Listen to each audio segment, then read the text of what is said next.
Thanks for tuning in to Celeb Source, your source for celeb news. Now today we have DJ Khaled going full biohazard, Travis Scott's hotspot, Justin Bieber with the sexual assault receipts, Meek Mill's number game, Swizz Beatz pulling a reverse, 50 Cent starting fires, and 6ix9ine's defense team. Again, thanks for tuning in to Celeb Source. If this is your first time to the channel, be sure to subscribe to the channel, join our notification game by hitting that notification bell. Thanks for tuning in to our channel. I'm your host, Celeb. My team's name is Source. I am not Star from Everyday Struggle. I like the man's delivery style, so I'll take any comparisons as a compliment. He, of course, is a vet in the game, and me, I'm just a virgin. Alright, Sakina, much love to you. Thanks for seeing us in the comments, though I respect anybody bold enough to grab a mic. Now, be sure to watch and stay tuned to the end since sometimes info hits us at the last minute. Be sure to like and subscribe, as I said before, to the channel, and check us out on Instagram at celeb_source1. And now, just when you thought it was safe to come out the crib, COVID-19 tells us all to get your behind back in the house, stupid. What you think this is? Letting us all know that the real bully out in the streets is the Rona, which hit producer DJ Khaled pretty hard when essentially he paid respect to the Rona when he emerged from his house fully hazmated up, because he ain't trying to catch that. Now, the Rona kept him behind the screen door for 3 months, talking about, come out here and I'm going to lay you out. And the Novocaine beatmaker heeded the warning and was absent and indoors for 3 months. Now, the DJ put up a post on Instagram stating the following, quote, "Play with it if you want to. I got kids. I don't play games. First day out of the crib in 3.5 months, close quote, letting the masses know that the Rona can and will leave your kids asking, when is daddy coming home?" The DJ managed to sneak out the house looking like he was in an episode of Chernobyl. You need to check that out. That joint was hot.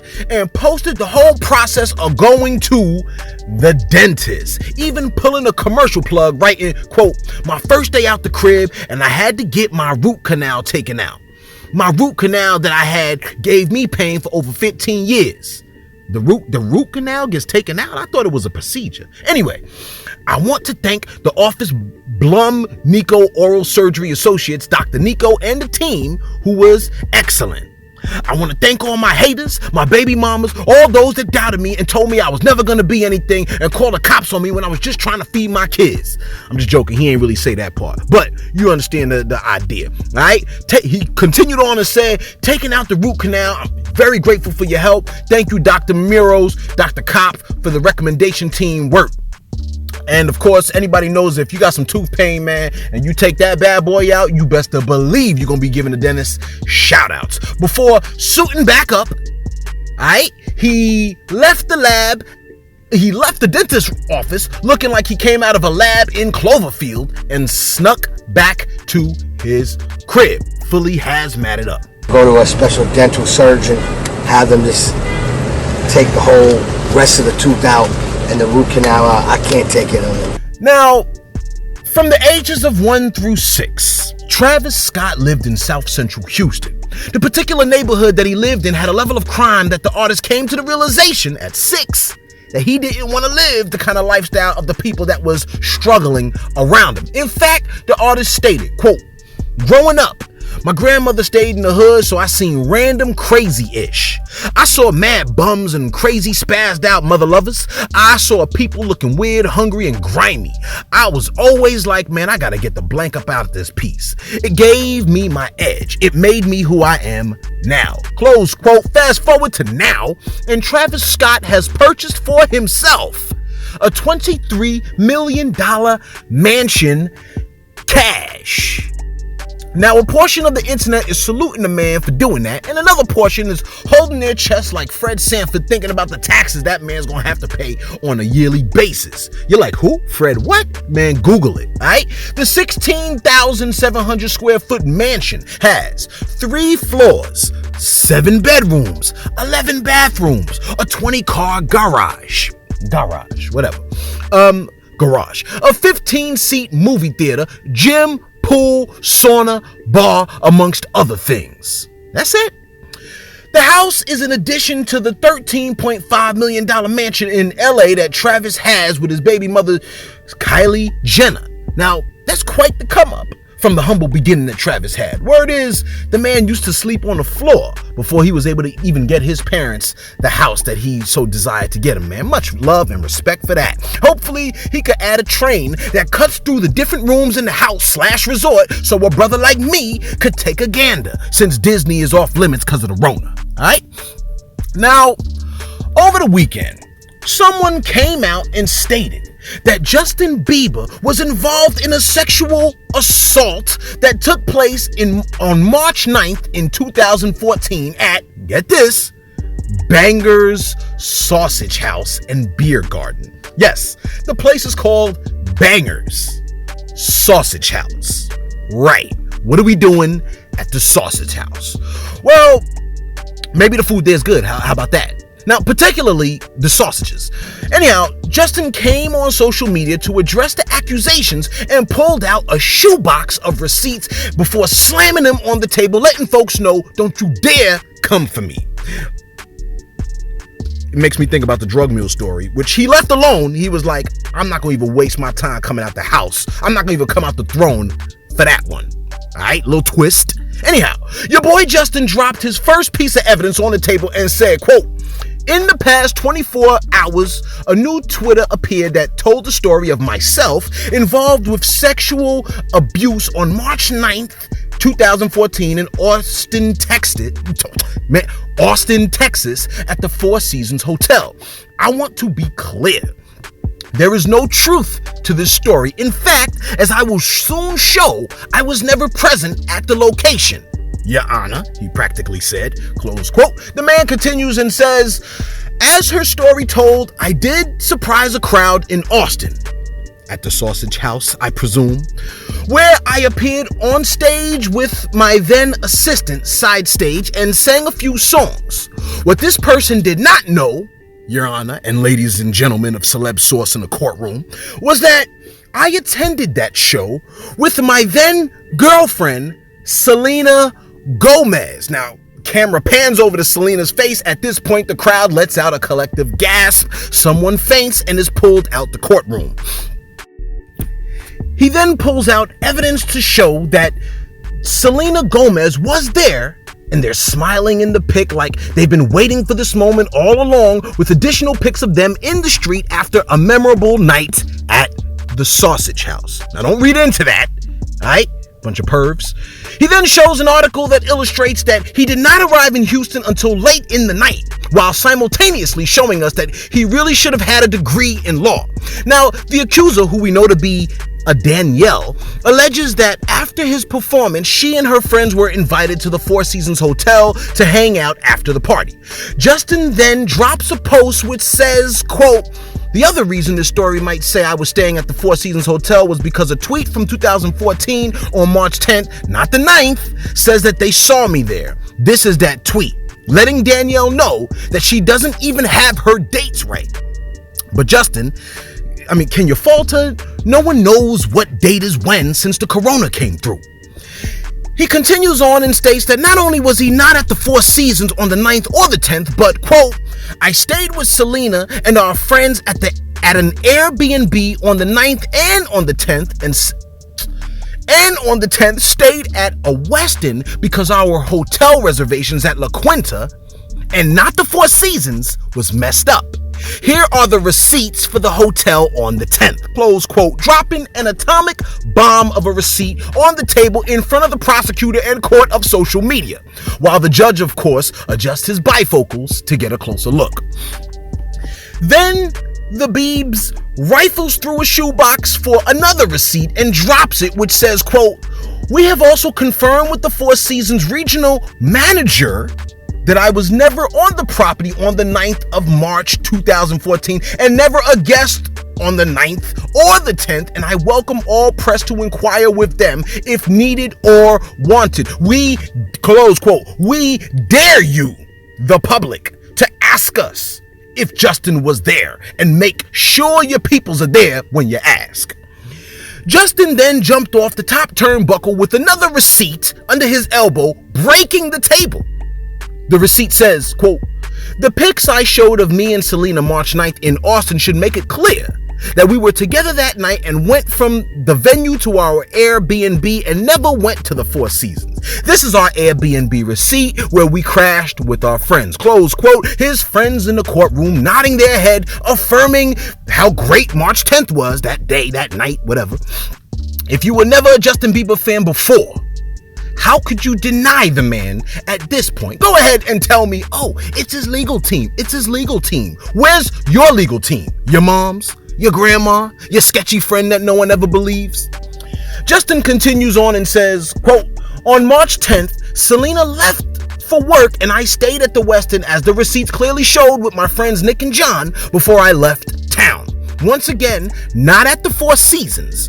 We booked it for a couple days to stay for the Def Jam show, but I bailed on the 11th to head back home.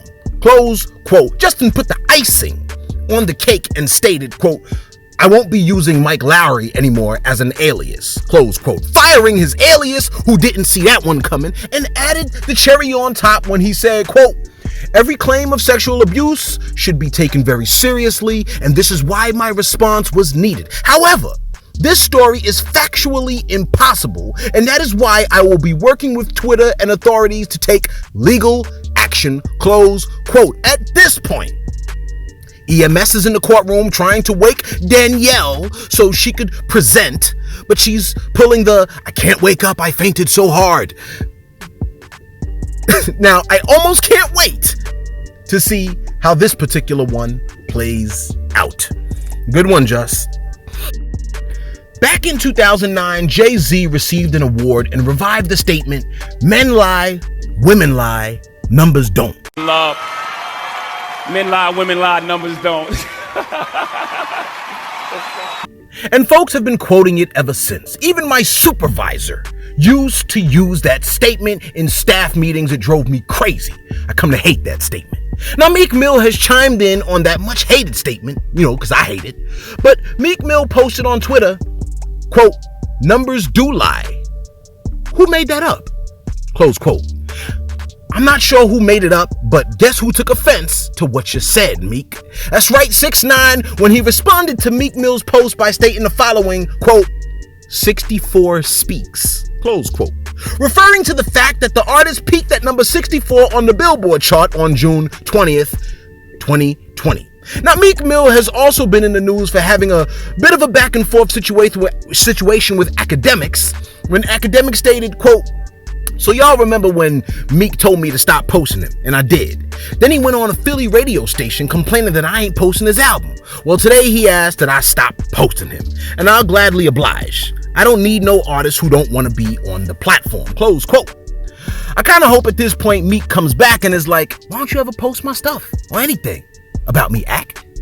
So academics and Meek Mill could forever be doing that back and forth of posting and not posting, posting and not posting. I think that would be kind of funny.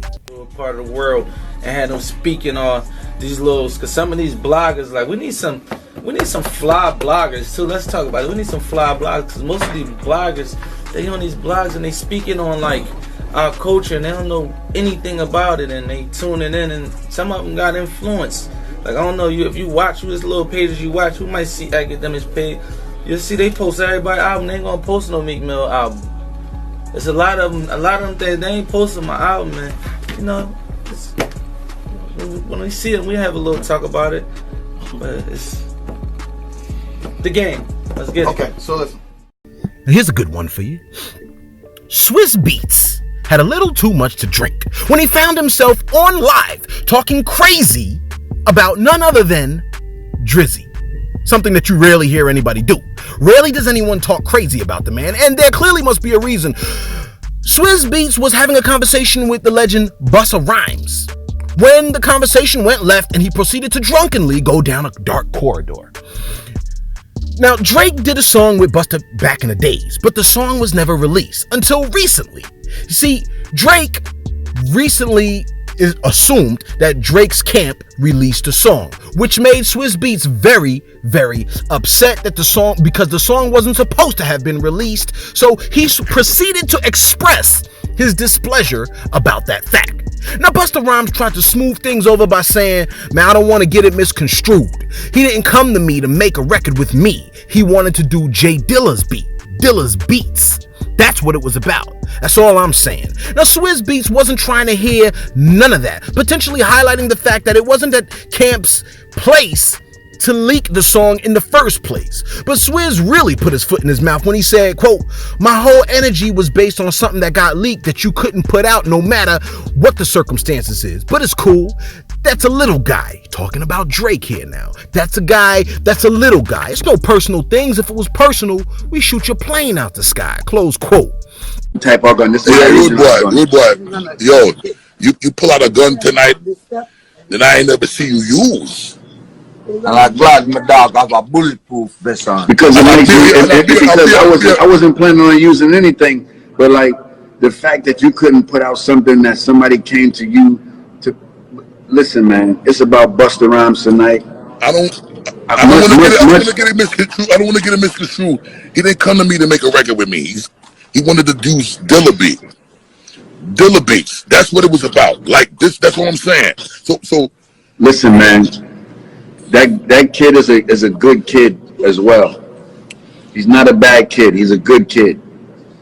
He started from different things. We made hit record together. It's all love. It's all love. I don't want no problems with anything. I just want to play music because my filter is burnt. I understand, and so is mine. Burnt. And so is mine, King. My filter's burnt. But you know what, too? You know what we stand on, too, King? Me and you both stand on making sure we understand everything before we express how much our filter is burnt.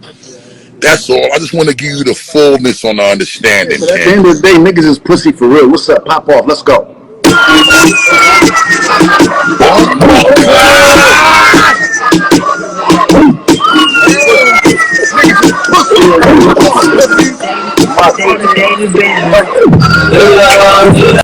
Really, Swizz? Now, if that's not bad enough, in the clip, Swizz Beatz even went further and said, quote, because at the end of the day, Cats is blank. And the word that he used is the shortened form of pusillanimous. All right? Just gave you a new word there. The short form of that word. He says, Cats is blank for real. What up? Pop off. Let's go. Now, at this point in the clip, the fanfare goes ballistic. The fanfare that takes place after that, combined with the look on Busta Rhymes' face, sounds like it could be the intro for diss tracks of the future. The clip is absolutely priceless. But if you thought it stops there, here's a blind side for you. Now, Swizz Beatz came back yesterday after the whole thing with a hungover apology.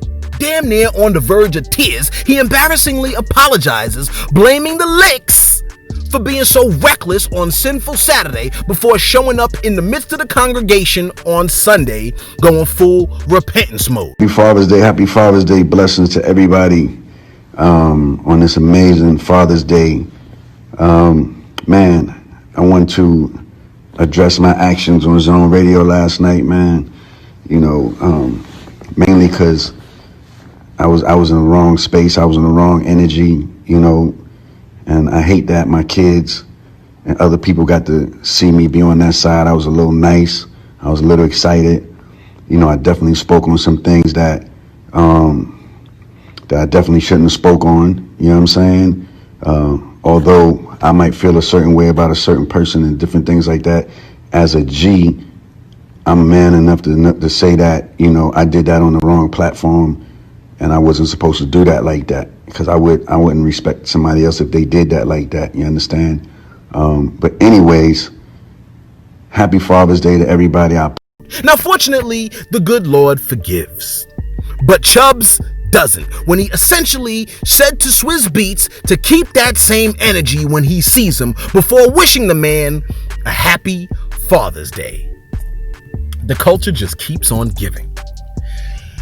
Now, 50 Cent's feud with Ja Rule knows no bounds, and that could be seen with the recent jabs that he took at Ja Rule, showing what happens when you tangle with 50.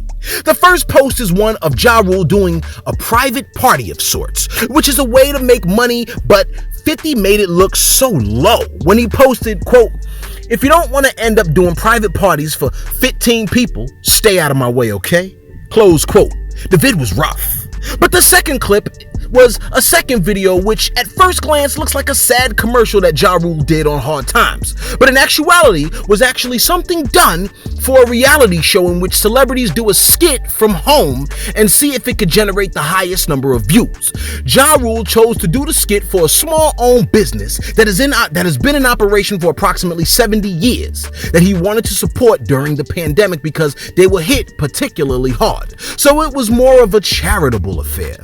50, of course, used the clip as a means to talk crazy when he posted, "This is what happens when you F with me. I'll have you and your whole label selling gyros. Go ahead, try me." I love 50's music, more than Ja's music now, but on this one, Fifth, no. Helping out small business during a pandemic is cool. And finally, 6ix9ine has been on house arrest for the past few months.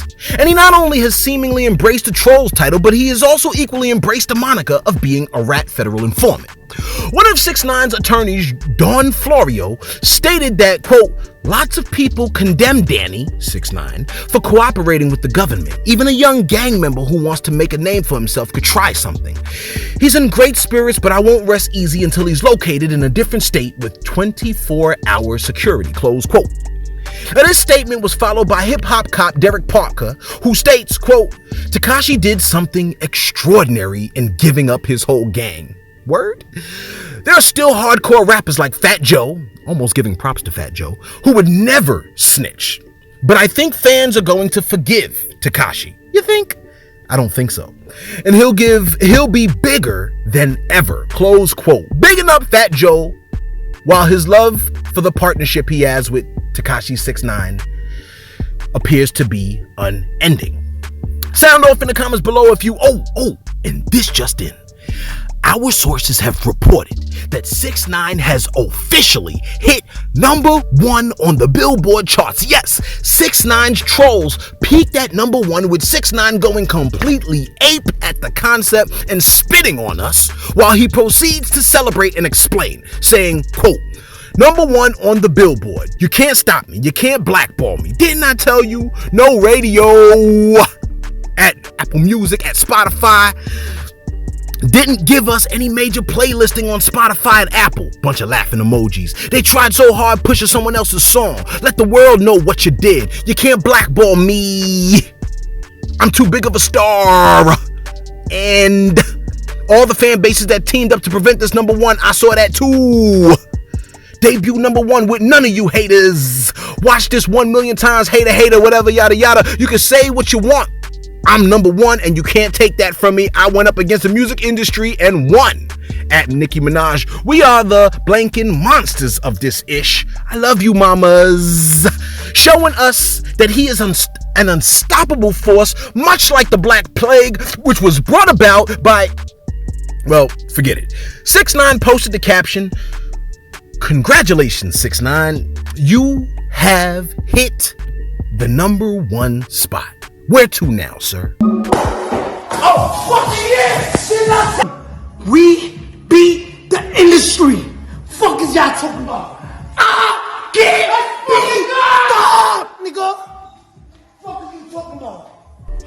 Let us know what you think. Do you actually think someone stands to gain anything by hurting 6ix9ine at this point? And are people willing to show respect to another individual that harmed 6ix9ine? I mean, wouldn't it be like Debo beating up a 9-year-old? Would you really respect Debo at that point? Yo, let us know in the comments below. Check us out on Instagram at celeb_source1 and post your thoughts there as well. Thanks for tuning in to Celeb Source, your source for celeb news.